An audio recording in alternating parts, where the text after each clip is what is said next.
जी, बिस्मिल्लाहिर्रहमानिर्रहीम। अस्सलाम वालेकुम। आज हम पढ़ेंगे chapter number 3 high courts. High courts जो होती हैं, constitution of high courts 192। A high court shell consist of chief justice and so many other जजेस। जैसे हमने सुप्रीम कोर्ट का पढ़ा था, एक होता है चीफ जस्टिस होता है और बाकी दूसरे जजेस होते हैं। इनको कौन डिटरमाइन करता है? प्रेसिडेंट। उधर भी प्रेसिडेंट था, इधर भी प्रेसिडेंट है। ठीक है।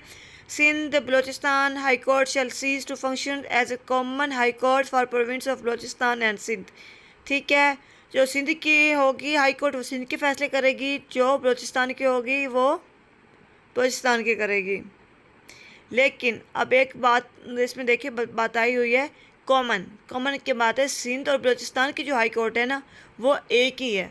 ठीक है। बलूचिस्तान और सिंध की एक ही अदालत है, हाई कोर्ट है, इन दोनों के फैसले करती है। ठीक है। अब जो है कहते हैं कि जो order establish A high court for each province of provinces of Balochistan and Sindh may make such provision in order for the principal seats of two high courts, transfer of a judge of common high court, transfer of cases pending in common high court immediately before establishment of two high courts, and generally for matters consequently are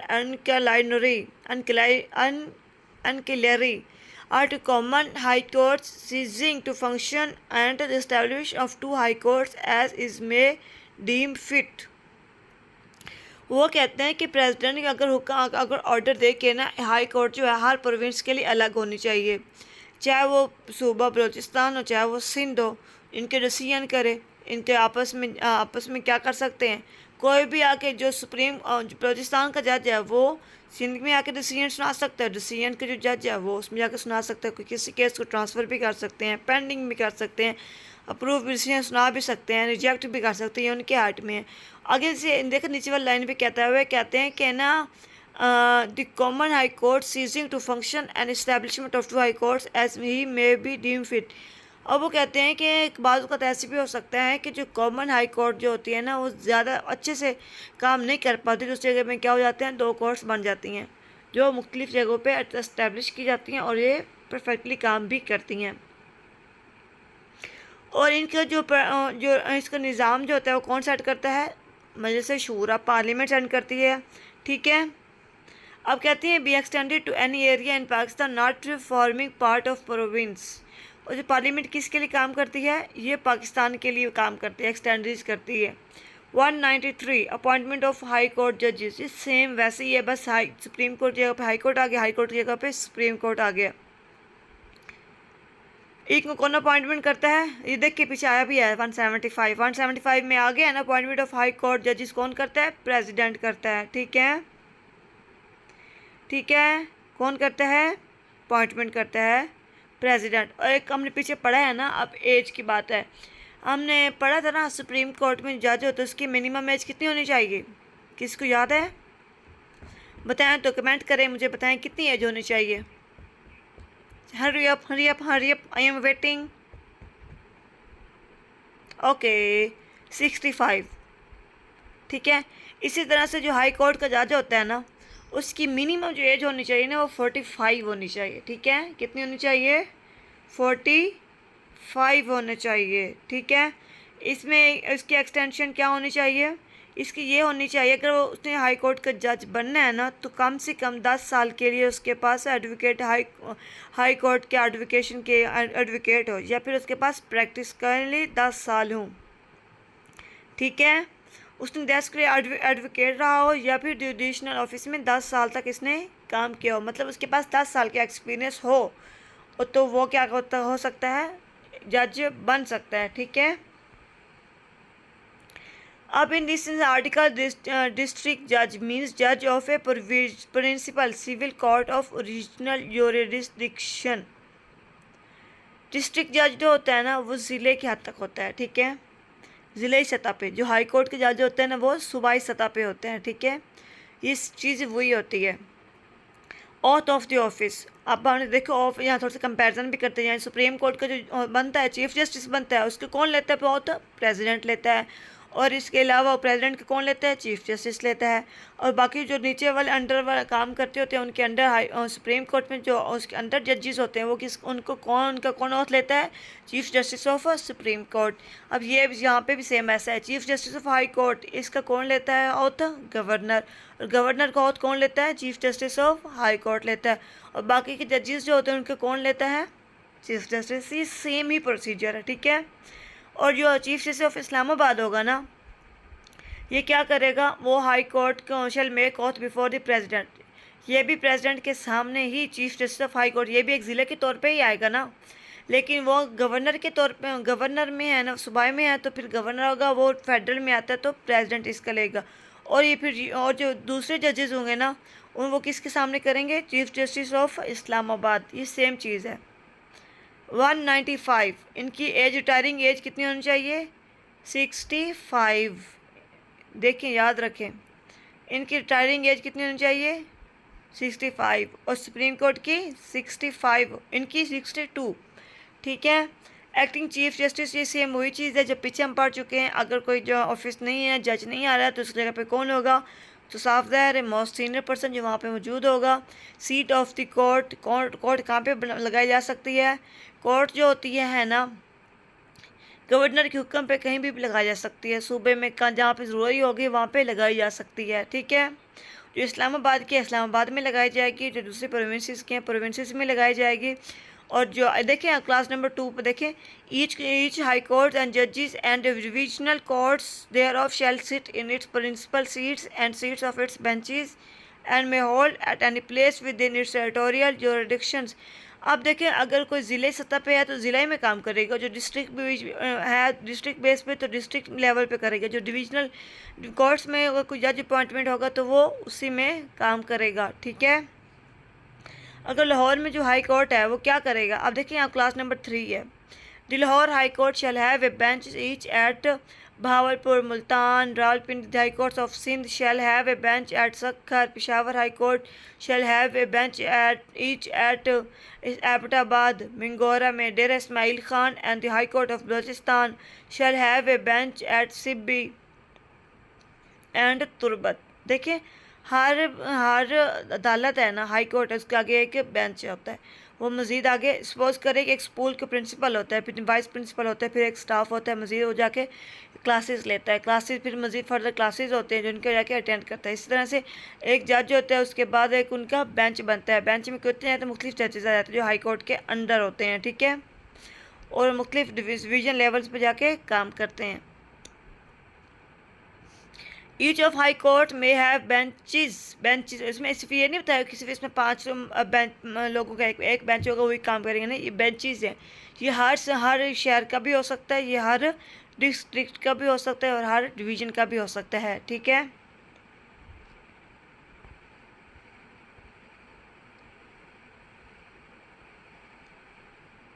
अब class number 6 थोड़ा सा देख लें। Governor in consultation with the Chief Justice of High Court shall make rules provide following matters. Thus it is to say, assigning the area in relation to which each bench shall exercise। ये देखो वही चीज़ आगे जो मैं आपको बता रही थी कि bench shall exercise jurisdictions vested in the High Court। High court में उनको जो एक जगह असाइन की जाएगी वहाँ पे जाके अपना कानून अपना जाके काम करेंगे। For are incident supplemental and consequential matters, चाहे ये 3 एक्सीडेंटल मैटर्स जो आते हैं, जो सप्लीमेंट्री आते हैं, और जो कंसिक्वेंशंस मैटर्स जो आते हैं ना वो हैंडल्स करते हैं। नीचे मज़ीद आगे देखें, डिवीज़न हो गई हैं, काम को आगे तकसीम कर दिया गया है। आगे jurisdictions of high court 199 article. Subject to Constitution, a High Court may, if it is satisfied that no other adequate remedy is provided by law, on the application of any aggrieved party, make an order। कहते किसी भी मतलब ऐसा बंदा हो जाता है वो कहते हैं कि यार नहीं ये ठीक फैसला नहीं है, directing a person performing with in the territorial jurisdictions of court function in connection with the affair of the federation, province or local authority to refrain from doing anything he is not permitted by law to do or to do anything he is required by law to do।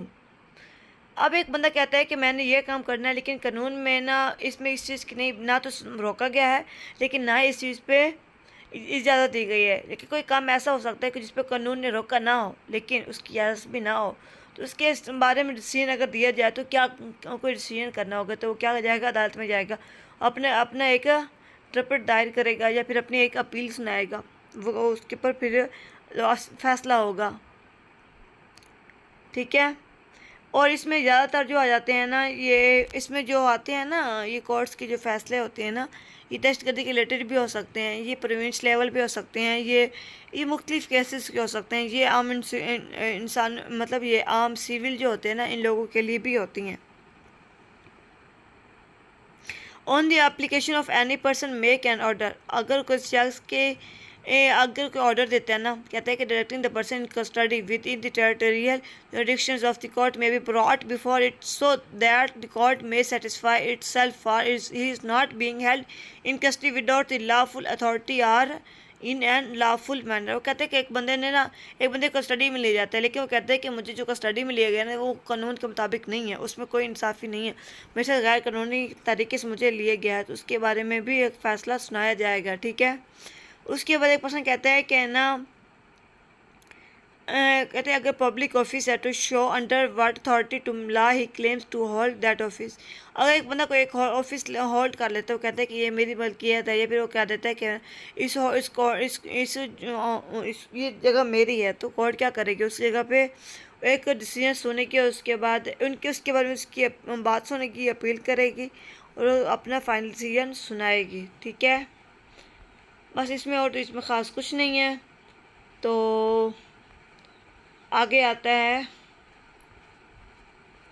जी, आगे चलती है, तो इसमें और कुछ नहीं करना। 200 article transfer of high court जजेस। आप इसमें ना देखें, जैसे सुप्रीम कोर्ट में था, चीफ जस्टिस जो था, तो वो क्या करती थी, अपने कोर्ट्स को जो डिसीजन थी ना वो ट्रांसफ़र कर सकती थी। ठीक है। उसमें जो कोर्ट्स के ना ट्रांसफ़र एक कोर्ट से दूसरे कोर्ट्स में ट्रांसफ़र कर सकती है। अब देखिए कैसे कि इसमें जो प्रेसिडेंट है वो कहता है कि ना from one high court to other high court. इसमें यह है कि अगर एक जो बंदा अपॉइंट होता है हाई कोर्ट के जज के तौर पे, वो सपोज करो वो काम करता है KPK के लिए। ठीक है। उसके बाद वो कुछ अर्से बाद उसका ट्रांसफ़र हो जाता है पंजाब में, तो फिर पंजाब में कुछ अर्सा काम करता है, और जो पंजाब का जो तो फिर उसकी बलूचिस्तान में हो जाती है, या फिर किसी और की हो जाती है, सिंध में हो जाती है। इस तरह से एक प्रोविंस से दूसरे प्रोविंस, या फिर ये भी हो सकता है कि पंजाब को में जो बंदा पहले से काम कर रहा हो, इसने प्रैक्टिस की हो, या फिर जज लगा हो पंजाब में, उसको भी कर सकते हैं कहाँ पे, इस्लामाबाद हाई कोर्ट में उसको ट्रांसफ़र हो सकते हैं। ठीक है। लेकिन इसमें एक चीज़ याद रखिए, इसमें इनकी ट्रांसफ़र कौन करेगा, चीफ जस्टिस के प्रेसिडेंट के ऑर्डर पे चीफ जस्टिस ऑफ पाकिस्तान क्या करेगा, और इसकी ट्रांसफ़र करेगा। ठीक है। इसमें चीफ जस्टिस खुद का वो नहीं हो सकता, और ठीक है, क्योंकि वो तो हेड है, उसका ट्रांसफ़र नहीं हो सकता है। अब क्लास 2 है, वेयर ए जज इज सो ट्रांसफर और is appointed with two an office that N जज ऑफ कहाँ गया, सॉरी,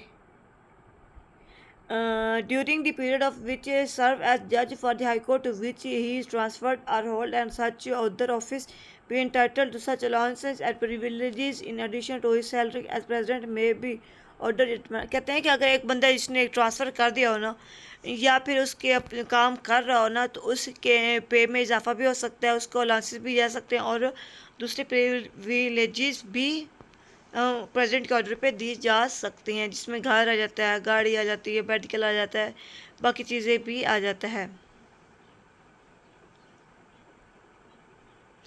अब है decision of high courts binding on सब ऑर्डिनेट कोर्ट्स। ठीक है। अब पहले भी हम ये पढ़ चुके हैं डिसीजन ऑफ सुप्रीम कोर्ट्स, हम 89 ये देखिए बात भी हो रही है 189 में। Subject to Article 189, and decision of High Court shall to the extent they decided the question of law or is based upon in initiate a principle of law be binding on other court subordinate।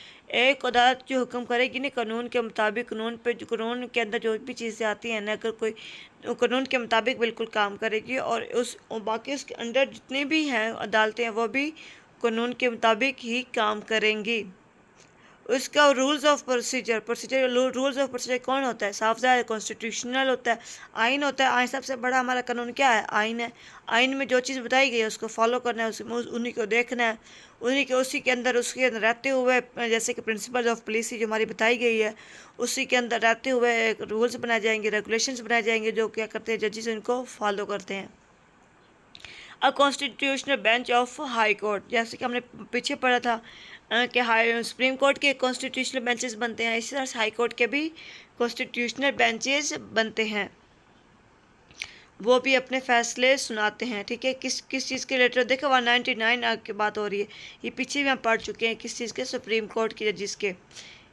इनके काम होते हैं constitutional जजेस जो होते हैं ना, ये कहते हैं कि all petition under sub paragraph of paragraph 1 A and paragraph C of class 1 of 99, ये पीछे हमने 199 आर्टिकल में पढ़े हैं ना, वो वाले, मतलब वो तमाम फैसले जो पहले सुनाए जा चुके हैं। ठीक है, जो रिव्यू उनके दोबारा से अपील आती है, उनके फैसले की रिव्यू करते हैं और इसके अलावा उनको फिर दोबारा से सुनते हैं। उनके अंदर मज़ीद एक दिन के फैसले तो आ चुके हैं, हाथ में फैसले आ चुके हैं, मज़ीद और सुप्रीम कोर्ट में या हाई कोर्ट में चैलेंज कर दिए जाते हैं या अपील कर दी जाते हैं। उनकी फिर दोबारा से समाअत होती है, फिर दोबारा से उन पर काम किए जाते हैं। उनके ऊपर जो काम करते हैं ना, वो कॉन्स्टिट्यूशनल बेंच ही काम करता है, चाहे वो सुप्रीम कोर्ट का हो चाहे वो हाई कोर्ट का हो। ठीक है, अब इसमें देखिए एक चीज़ है जो आपको समझने वाली है। ये देखिए पॉइंट नंबर 6 में वो कहते हैं कि constitutional but subject to an act of Majlis Shura in respect of Islamabad high court and act of provisional assembly in respect of the respective high courts, a high courts may make rules regulating the practice and procedure of constitutional bench. वो कहते हैं कि ना सिर्फ जो मजलिस शूरा के अंदर कहते हैं आइन में जो है, लेकिन वो कहते हैं जो आइन में बताए गए रूल्स है उसके अलावा भी मजलिस शूरा के अंदर जो होते हैं ना, इसमें ऐड होती हैं इस्लामाबाद हाई कोर्ट और प्रोविजनल हाई कोर्ट्स जो होती हैं ना, वो क्या करती हैं? रूल्स बनाती हैं, उनके रेगुलेशन करती हैं, फिर एक प्रोसीजर भी सेट करती हैं। और ये सब कौन करता है? कॉन्स्टिट्यूशनल बेंचेस ही करते हैं। कौन करता है? कॉन्स्टिट्यूशनल बेंचेस होते हैं, वो क्या करते हैं? इन चीज़ों को देखते हैं, फिर आगे उनके बाद जो अमेंडमेंट्स करनी है वो सजेस्ट करते हैं। ये हाई कोर्ट्स होती हैं और प्रोविजनल असेंबली होती हैं, वो किसको सजेस्ट करती हैं? पार्लियामेंट में करती हैं या फिर पार्लियामेंट में जाके सजेस्ट करती हैं। उसके बाद बिल बनता है, अगर वो मंजूर है तलाक हिस्सा बन जाता है, अगर ना मंजूर हो तो वो रिजेक्ट हो जाते हैं। ठीक है,